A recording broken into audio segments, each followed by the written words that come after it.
فيلمنا بيبدأ بحفلة كلها هرج ومرج، وبيكون فيها عيل مراهق اسمه مارك عنده بتاع 16 سنة بس باين عليه 25، بس هنعديها للمخرج. مارك بيشقط واحدة في الحفلة وبيروح على أمل عمل واحد زبادي خلاط في السريع، بس البنت بتزهق منه وبتسيبه زي ما يكون كده كسر الخلاط، ومارك بيكون على اخره، فبيرجع البيت وبيشغل الموقع الاخضر وبيقضيها زبادي خلاط مع نفسه لحد ما يروح في النوم. طب اقفل اللي انت مشغله ده. طيب امه بتصحيه من النوم الصبح بالعافيه علشان مجهد من الزبادي خلاط بتاع امبارح، وبتقول له ان عمه ومراته الروسيه جينا جايين النهارده. وبعد شويه بيوصلوا جينا بتحضر لهم الغداء الروسي الجميل بتاعها، ولما تقدمه بتسيب شويه اضافات بره كده، ومارك بياخد باله وبيفضل مركز مع الحاجات. وبعدين بنشوف اخت مارك اللي بتقول له ان الناس كلها كانت مركزه مع حاجات جينا، يعني انا كبنت كنت مركزه معاها، بس امهم العاقله الراسيه بتخش وتقول لهم ما ينفعش نحكم على حد من حاجاته وممكن تبقى موضه بعدين. وبتكلمهم عن بنت جينا اللي اسمها ناتاشا، وجينا خدتها روسيا علشان تربيها على احدث صيحات الموضه. تاني يوم بيروحوا يستقبلوا ناتاشا في المطار. ناتاشا بيكون عندها 14 سنه ولسه اندر ايدج، ولما بيرجعوا البيت والاسره كلها بتكون رايقه ومش متضايقه وبيقضوا وقتهم، ناتاشا بتكون زهقانه ومش حابه الاجواء هنا. ساعتها الحاجه ام مارك بتقول له ما تاخد ناتاشا علشان تسليها. مارك بياخد ناتاشا علشان يفرجها على البيت اللي هتقعد فيه،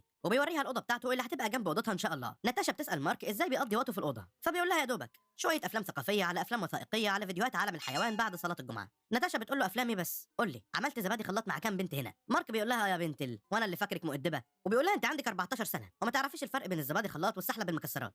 فبتقول له انت على نياتك يا ابني، انا عملت حوالي 100 واحد زبادي خلاط متعدد النكهات لحد دلوقتي. وبتقول له لو عايز انا ممكن اعمل معاك كل انواع الزبادي خلاط. ساعتها مارك بيقول لها لا يا ستي عيب، احنا قرايب ولو عملنا حاجه هنجيب اطفال مشوهين. فبتقول له فكك من امي علشان انا كده كده ما بحبهاش، علشان خاينه وبتقضيها زبادي خلاط مع ناس كتير. ومارك ساعتها بيعرف البنت ناتاشا طالعه لمين، وبعدين ام مارك بتقعد مع مارك وبتطلب منه يخلي باله من ناتاشا علشان بنت غلبانه وملهاش في اي حاجه. ومارك بيقول لها طبعا يا حاجه، ده انا اتكلمت معاها ربع ساعه بس عرفت قد ايه هي غلبانه. تاني يوم مارك بيسمع كلام مامته وبيروح لبيت ناتاشا، وهناك بيقابل جينا المتينه، ولما تندى لها بيكون في نظرات مش لطيفه بينهم وبين بعض، وناتاشا بتتخانق من امها وبتسيب البيت. مارك بيجري وراها وبيروح يسالها عن اللي حصل. ناتاشا بتقول له انها بتكره امها لدرجه انها مش طايقه تبص في وشها. مارك بياخدها علشان يعرفها على صاحبه روفو، وبعدين بتفضل تسال مارك عنه باين لها كده وقعت في الشبكه، وبنعرف ان اهل روفو متطلقين وهو عايش مع نفسه. وبعد ما يقضي مارك وناتاشا اليوم بيوصلها للبيت وبيمشي. تاني يوم ناتاشا بتروح لمارك البيت وبيخرجوا سوا، وبيروحوا لاصحاب مارك الفاسدين علشان يولعوا حشيش ويخربوا الدنيا. تاني يوم ناتاشا بتروح البيت مع مارك وبيقضوها حشيش واللازم منه. ناتاشا بتفتح اللابتوب بتاع مارك، وايه ده اقفش عندك مواقع بلوتوث ساخنه والموقع الاخضر وحاجه في منتهى الزبادي خلاط. ساعتها بتقول له ما تقلقش سرك في بير، وبتوري له سرها وبتكون متصوره صور خارجه عن الاداب والقيم العامه والمفروض يتقبض عليها اداب والله. وكمان بتقول له ان ليها فيديوهات على الانترنت،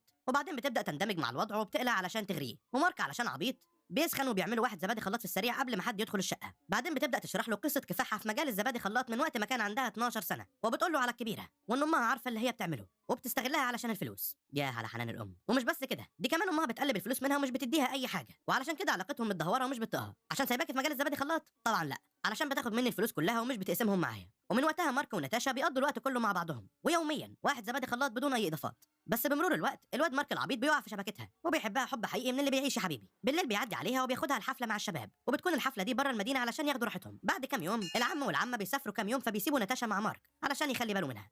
وماركو بيقول لهم بنتكم في عيني يا حاج. بالليل بيقضوها شات مع بعض علشان كل واحد فيهم نايم في اوضته، بس ناتاشا بتحس بزهق في اوضتها وبتاخد قرار انها تروح تصحيه، وبتقول له بقى انها مش جاي لها نوم. ومارك بيقول لها انا جاي لي نوم تصبحي على خير. لا طبعا ما حصلش كده. مارك بيقوم من النوم زي العبيط علشان ما بيقدرش يرفض لها طلب، وبيقوموا هما الاثنين ياخدوا جوله شاعريه ليليه في الهواء الطلق. ناتاشا بتقضيها اعترافات ليليه وبتقول له انها بتحب تقعد عنده في البيت ويا ريت اقدر اعيش معاك هنا لباقي حياتي. مارك بيقول لها البيت بيتك يا مزه، احنا هنلاقي زيك فين بس. ناتاشا بتقول له عايز اقول لك سر، الست مرات عمك اللي هي امي بتخون عمك اللي هو ابويا، وبصراحه كده عايزين نفضحها. بعد كام يوم بترجع جينا وجوزها العبيط للبيت، وبيطلبوا من ناتاشا ترجع معاهم البيت علشان ما تتقلش على مارك، بس ناتاشا بتقول لهم ما حدش اشتكى ونفضوا لنفسكم علشان مش راجعه. ساعتها جينا بنت اللذينه بتقرر تكشف اوراقها كلها، وبتقول لها شوف يا بنت يا مفعوصه انت، انا عارفه انت مش عايزه تمشي ليه، وعارفه انت بتعملي ايه مع الواد العبيط اللي اسمه مارك. ناتاشا بتتعصب وبتقول لها انت تقصدي ايه يا ست؟ انت تقصدي ان قاعده مع مارك علشان اعمل معاه زبادي خلاط يوميا صبح وليل؟ لا طبعا انا مش كده خالص. وبيتعصبوا على بعض وهوب بتحصل خناقه بنات جامده جدا، مش البنات اللي جامده، الخناقه هي اللي جامده، والبنات كمان والله ما راجعه. ساعتها الحاج ابو مارك بيخش يسلك بينهم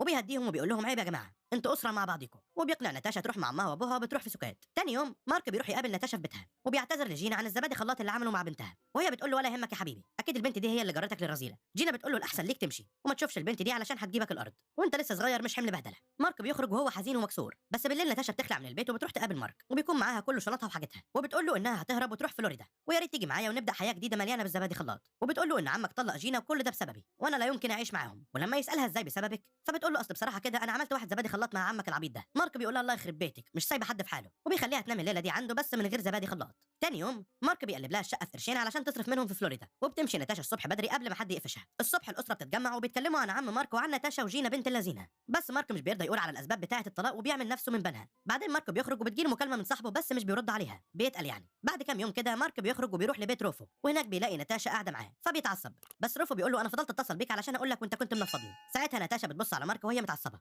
ومارك بيبص عليها وهو متعصب، وبياخد عجلته وبيمشي، وبيكون متضايق جدا علشان البنت اللي حبها وقف جنبها باعته في الاخر علشان روفو الحشاش ده. وبيخلص فيلمنا على كده. استنونا في فيلم جديد. سلام.